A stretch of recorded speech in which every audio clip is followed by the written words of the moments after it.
ఆవేశంలో ఆయన్ని అపార్థం చేసుకున్నాను కానీ నన్ను మోసం చేయాలనే ఉద్దేశం ఆయనకి ఉండదని నాకు బాగా తెలుసు.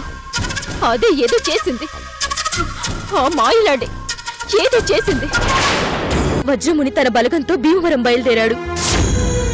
పొలిమేరకి పెద్దయిన తలకాయని ముందు బలిస్తాం, చివరికి ఓడలు మిగులుతుంది. నీకు నేను అబద్ధం చెప్పలేదప్పా.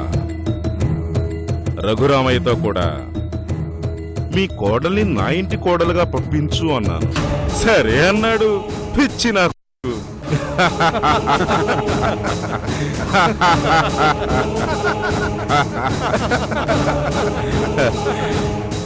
ఎలా ఉందప్పా నా వ్యూహం?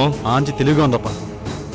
సిద్ధప్పా, అప్పా, ఎవరు ఎక్కువ మందిని నరికితే వాళ్ళకి గంజాయి తోటలో ఎకరం పొలం రాసిస్తారప్పా. అట్నే అప్పా.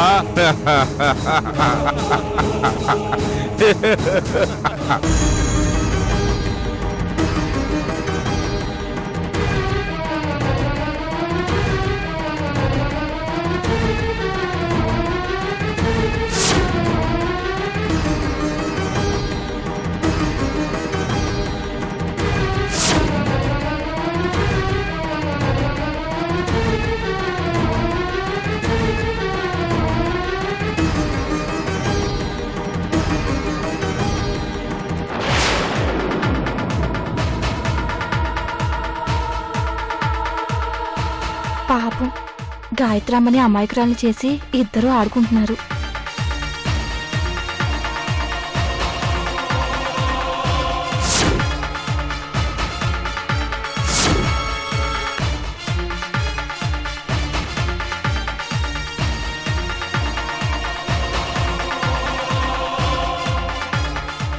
అమ్మగారు, కాఫీ తీసుకోండి.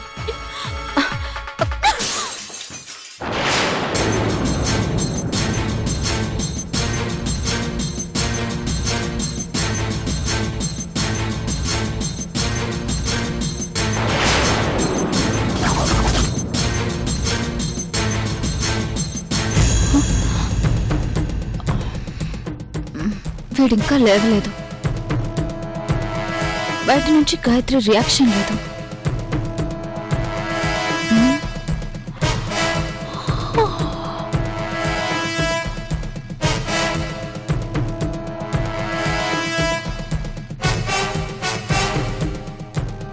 టైం 9 అవుతుంది. తలుపులు తీయకుండా ఇద్దరు భయం లేకుండా ఎలా ఉన్నారో చూడండి లోపల. మిమ్మల్ని చూస్తుంటే చాలా బాధగా ఉందండి. మీరేమో కిరణ్ బాబు అలాంటోడు కాదు, ఆణిముత్యం అంటున్నారు.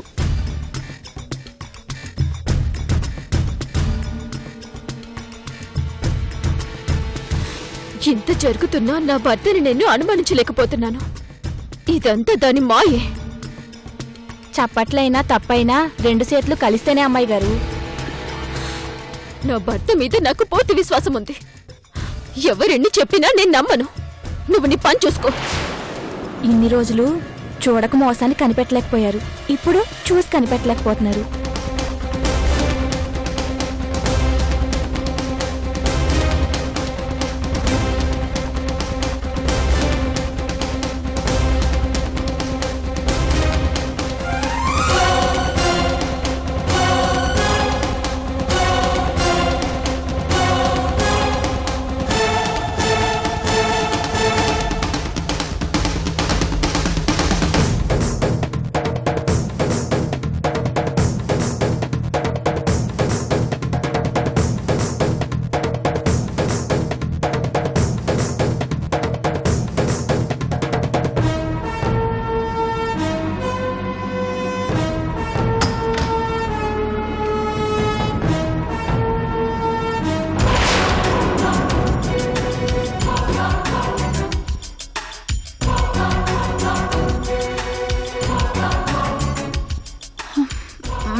Good morning Gayatri.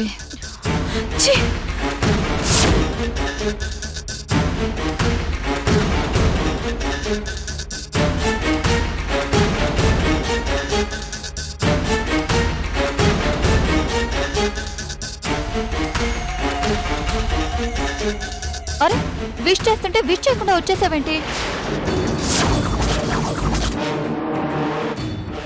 కిరణ్ ఇంకా నిద్ర లేవలేదు గాయత్రి. రాత్రంతా ఇద్దరికి నిద్ర లేదు కదా.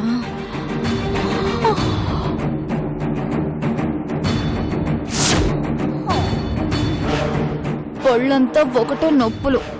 నీ దగ్గర బాడీ పెయిన్స్ కి ఏదైనా టాబ్లెట్ ఉందా? బాడీ పెయిన్స్ కి లేదే, నీ బాడీ డెడ్ బాడీ కావడానికి ఉంది. ఇమ్మంటావా? ఎందుకంత కోపం గాయత్రి? కోపం కాదే, నీలాంటి దాన్ని ముక్కలు ముక్కలుగా నరికేసినా పాపం లేదు. నా భర్తకి ఏ మందు పెట్టి లొంగ తీసుకున్నావే చెప్పవే. మందులో మంత్రాలు ఎందుకు గాయత్రి? ఒకరినొకరు ఇష్టపడ్డాం, అంతకంటే ఇంకేం కావాలి? ఇష్టమా నీలాంటి దానిపైన? చిచి, వాదనలొద్దు గాయత్రి. ఎవరు గెలిచారో ఎవరు ఓడిపోయారో అది కావాలి. పరాయి మగాడిని కొంగున కట్టేసుకోవడం గెలుపు కాదే. నీ టైం దగ్గర పడింది, అది చూసుకో. గాయత్రి, మగాళ్లలో బుద్ధిమంతులు ఇద్దరే, అవకాశం లేనోడు అవసరం లేనోడు. నేను అవకాశం ఇచ్చా. అందరూ వేరు, నా భర్త వేరే. నా భర్త శ్రీరామచంద్రుడికి కజిన్ బ్రదర్ అన్నావు. ఏం జరిగింది? నేను చెప్పినట్టే వచ్చి నా పక్కన పడుకున్నాడా లేదా?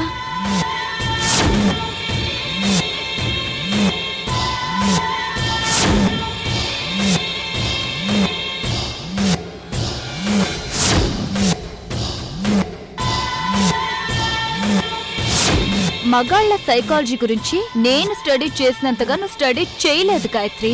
ఛీ! కిరణ్ దగ్గర ఏదో మ్యాజిక్ ఉంది, అందుకే నేను కిరణ్ని వదలలేకపోతున్నాను. పండగ పూట కూడా పాత మొగుడేనా అన్నట్టు కాకుండా కిరణ్ ఏ రోజుకా రోజు కొత్తగా, స్పెషల్గా, మ్యాన్లీగా, రొమాంటిక్ గా ఉంటాడు. నిజం గాయత్రి, అది అందరి మగాళ్ళకి సాధ్యం కాదు. అఫ్కోర్స్ నీకు తెలుసనుకో. అన్ని రాత్రులు హ్యాపీయే, కానీ నిన్న రాత్రి నీతో ఛాలెంజ్ చేసిన రాత్రి కదా, మరి స్పెషల్ గా ఉంది. ఏ మిడిసి మిడిసి పడుతున్నావు? నీ బతుకు చివరికి ఏమవుతుందో నువ్వు కూడా ఊహించలేవు. అంత హీనాతిహీనంగా చస్తావు. నేనెప్పుడు బిందాస్గా ఉంటాను గాయత్రి. నాకేదో అయిపోతుందని నువ్వెక్కువగా ఊహించుకోవద్దు. నేను ఫ్రెష్ అప్ అయి వస్తాను. బాయ్.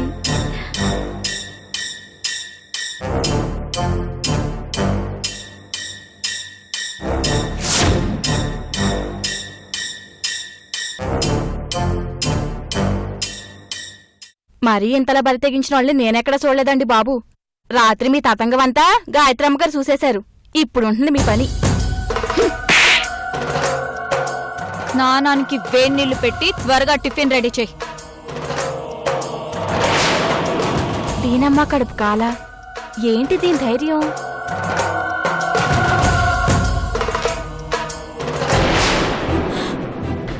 నిహారిక నా మీద పగతో ఇదంతా చేస్తున్నట్టుంది.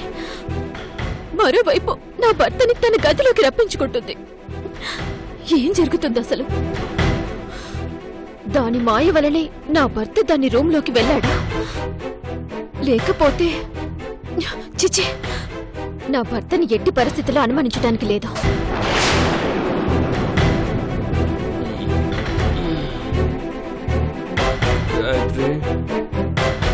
గాయత్రి, గాయత్రి, కాఫీ. కాఫీ కావాలా? బయటికి రండి, వేడివేడిగా ఇస్తుంది.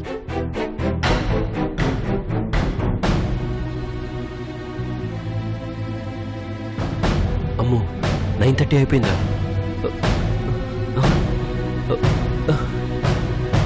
ఇదేంటి, నేను నిహారిక రూమ్లో ఉన్నాను. రాత్రి నా బెడ్రూమ్లో నిద్రపోయాను కదా.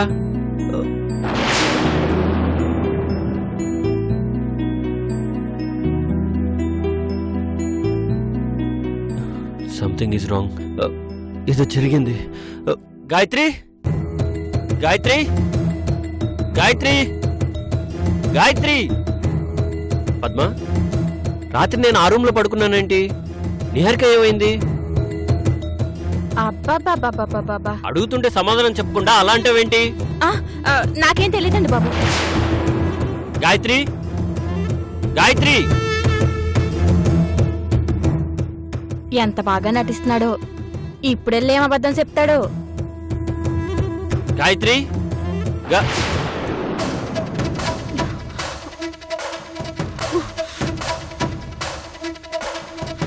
గాయత్రి, నేను నిహారిక రూమ్ లో ఉన్నానేంటి?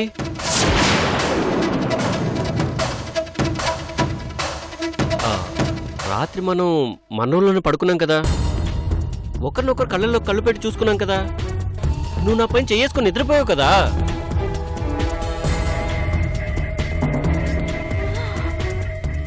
పొద్దునే పళ్ళు కూడా తోముకోకుండా పచ్చబద్దాలు ఆడుతున్నారు కదండి. అలా చూస్తున్నావు ఏంటి గాయత్రి? నేను నిహారిక రూమ్ లోకి ఎలా వచ్చాను? నువ్వు నాకంటే ముందు లేచావు కదా, చెప్పు. అంటే రాత్రి జరిగింది నా భర్తకి తెలియదన్నమాట. పద్మ చెప్పినట్టు ఆ నిహారిక నా భర్తకి ఏదో మందు పెట్టి రప్పించుకుందన్నమాట. చెప్పు గాయత్రి. అరే, ఎందుకు టెన్షన్ పడతారు? చిన్న విషయానికి కంగారు పడతారేంటి? చిన్న విషయమా? ఈవిడేంటి ఇలా మార్చేసింది? రాత్రి మనం రూమ్లు మార్చుకున్న సంగతి మీరు మర్చిపోయారా? రూములు మార్చుకున్నావా? అవునండి. ఎందుకు? ఏం తెలియనట్టు అడుగుతారేంటి? నిజంగా నాకేం గుర్తులేదు గాయత్రి. రాత్రి నిహారిక 12 గంటలప్పుడు మన డోర్ కొట్టింది. వంశీ కనిపిస్తున్నట్టు అనిపిస్తుంది, భయమేస్తుంది. ఈ రాత్రికి మీరు నా రూమ్ లో పడుకోండి, నేను మీ రూమ్ లో పడుకుంటాను అంది.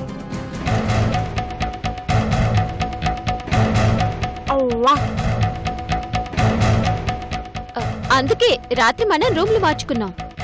మీరు మత్తులో నడుచుకుంటూ రావడం వలన మర్చిపోయినట్టున్నారు. అవునా?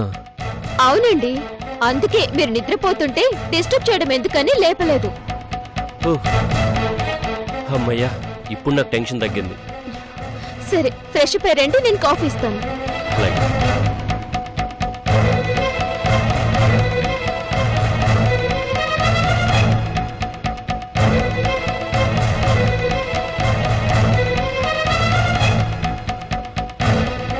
భర్తకు తగ్గ భార్య.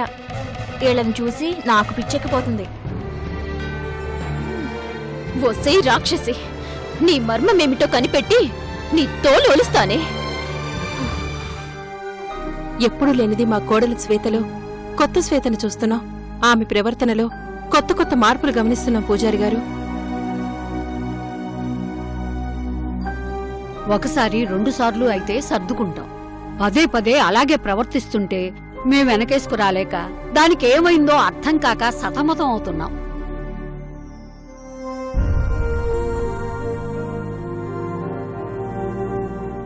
చెప్పుకోకూడదు కానీ చివరికి నా తమ్ముణ్ణే ఎదురిస్తోంది.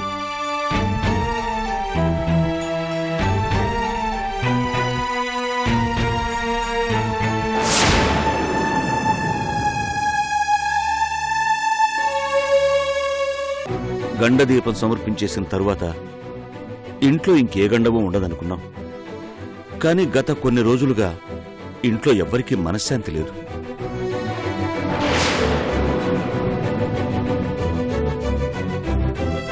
మా వంశానికి వంశోద్ధారకుణ్ణి వరప్రసాదంగా ఇవ్వబోతున్న నా కోడలు ఇలా మారిపోవడం మనసుకెంతో కష్టంగా ఉంది.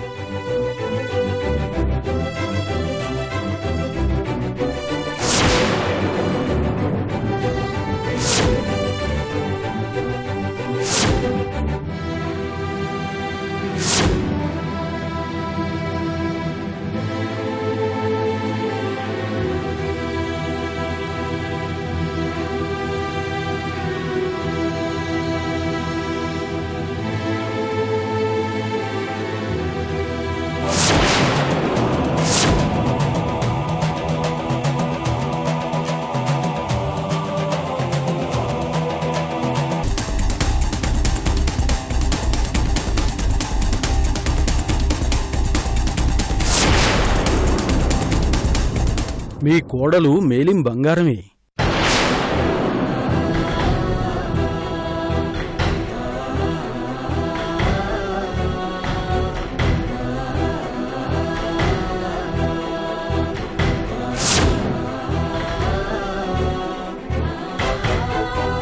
చింతించాల్సిన అవసరం ఏమీ లేదు. జరిగింది, జరుగుతున్నది, జరగబోయేది అంతా మన మంచికే అనుకోవాలి.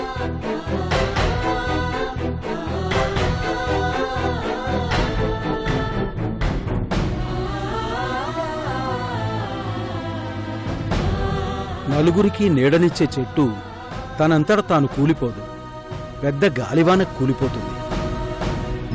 నలుగురికి ఆనందాన్నిచ్చే మనసు తనంతట తాను మారిపోదు, గ్రహబలానికి మారిపోతుంది.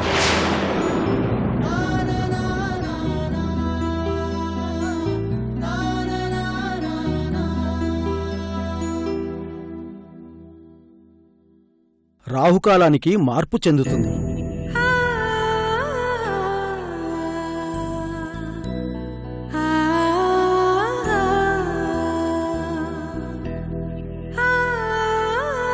దుష్ప్రభావంతో చెడవుతుంది.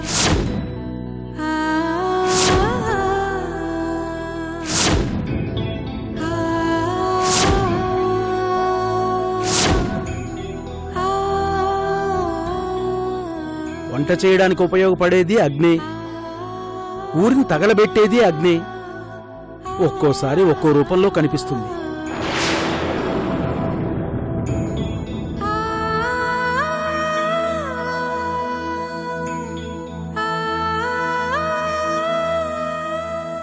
ఇప్పుడు ఈ ఇంటి కోడలు కూడా అలాగే కనిపిస్తుంది. జరుగుతున్న దాంట్లో ఆమె తప్పేమీ లేదు.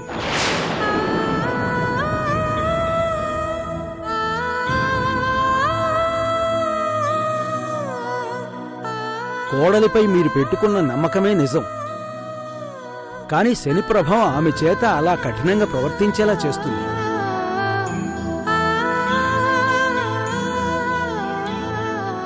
మరి దీనికి పరిష్కారం ఏంటి? పరిహారమే పరిష్కారం. శాంతి పూజ జరిపిస్తే అంతా శుభమే జరుగుతుంది. అలాగే జరిపిద్దాం. ఎప్పుడో చెప్తే సిద్ధంగా ఉంటాం. ఇంట్లో కంటే గుడిలో జరిపించడమే మంచిది.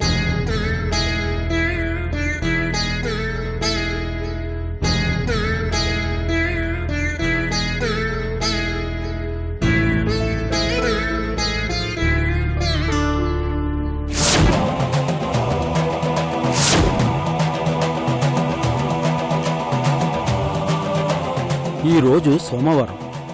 రేపట్నుంచి 3 రోజులు నేను కఠోర నియమనిష్టలతో పూజ చేసి అమ్మవారికి దీపం సమర్పిస్తాను.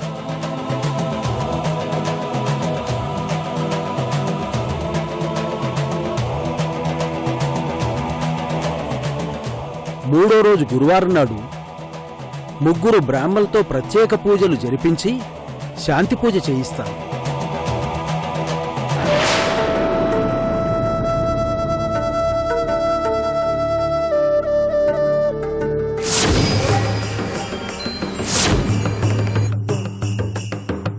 పూజ చేశాక యంత్రాన్ని తీసుకొచ్చిస్తాను. అది మీ ఇంటి గుమ్మానికి కడితే నరదీష్టిపోతుంది.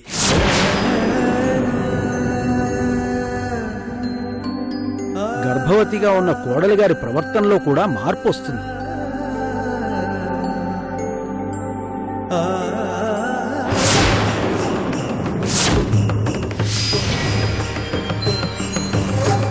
మీరా ఏర్పాట్లో ఉండండి పూజారి గారు.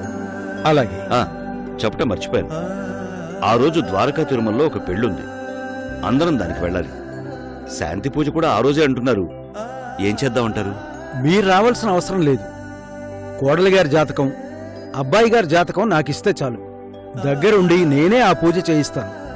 అలాగే మీ ఇంటి నుంచి కుంచెడు బియ్యం, పసుపు కుంకుమలు, నెయ్యి, మిగతా పూజ సామాన్లు ఇస్తే చాలు. శకుంతల, పూజారి గారికి కావాల్సిన అన్ని ఏర్పాట్లు చూడు. అలాగేనండి. అమ్మా సునందా, పూజారి గారికి కొంచెం పలహారం పెట్టు తల్లి. ఏం వద్దు తల్లి, నేను ఉపవాసంలో ఉన్నాను. నమస్కారం రఘురామయ్య గారు.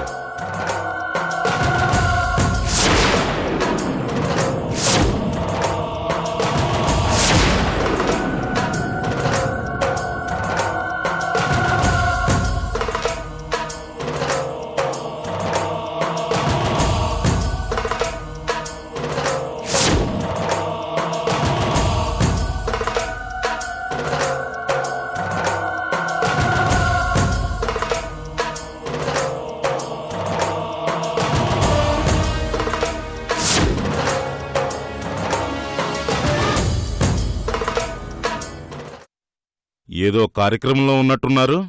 మా ఊరి పూజారి గారు. నమస్కారం స్వామి. కుటుంబానికి సంబంధించిన చిన్న పూజా కార్యక్రమం ఉంది, దాని గురించి మాట్లాడుకుంటున్నాం. అవునా? అయితే తర్వాత రమ్మంటారా? పర్వాలేదు, కూర్చోండి. ఆ, చెప్పండి. ఏమీ లేదు. కోడల కోసం ప్రత్యేకంగా నగలు తెప్పించాను. ఒక్కసారి కోడల్ని పిలిస్తే ఆమె మెడలో వేసి చూసుకుంటాను.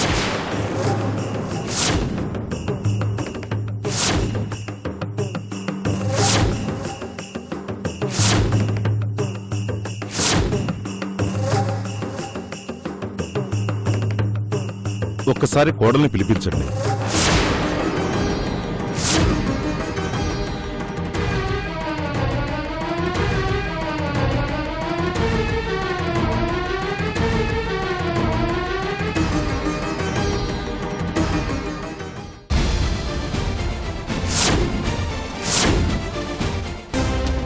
పొలిమేర దాటాలంటే ముందు ఆ నంజుండని దాటిపోవాలని తమ్ముడికి వార్నింగ్ కూడా ఇచ్చాడప్పా. వాడు అడ్డని నేను ముందే ఊహించానమ్మా. అందుకే ముందు వాడి దగ్గర నుంచి మొదలుపెట్టాను.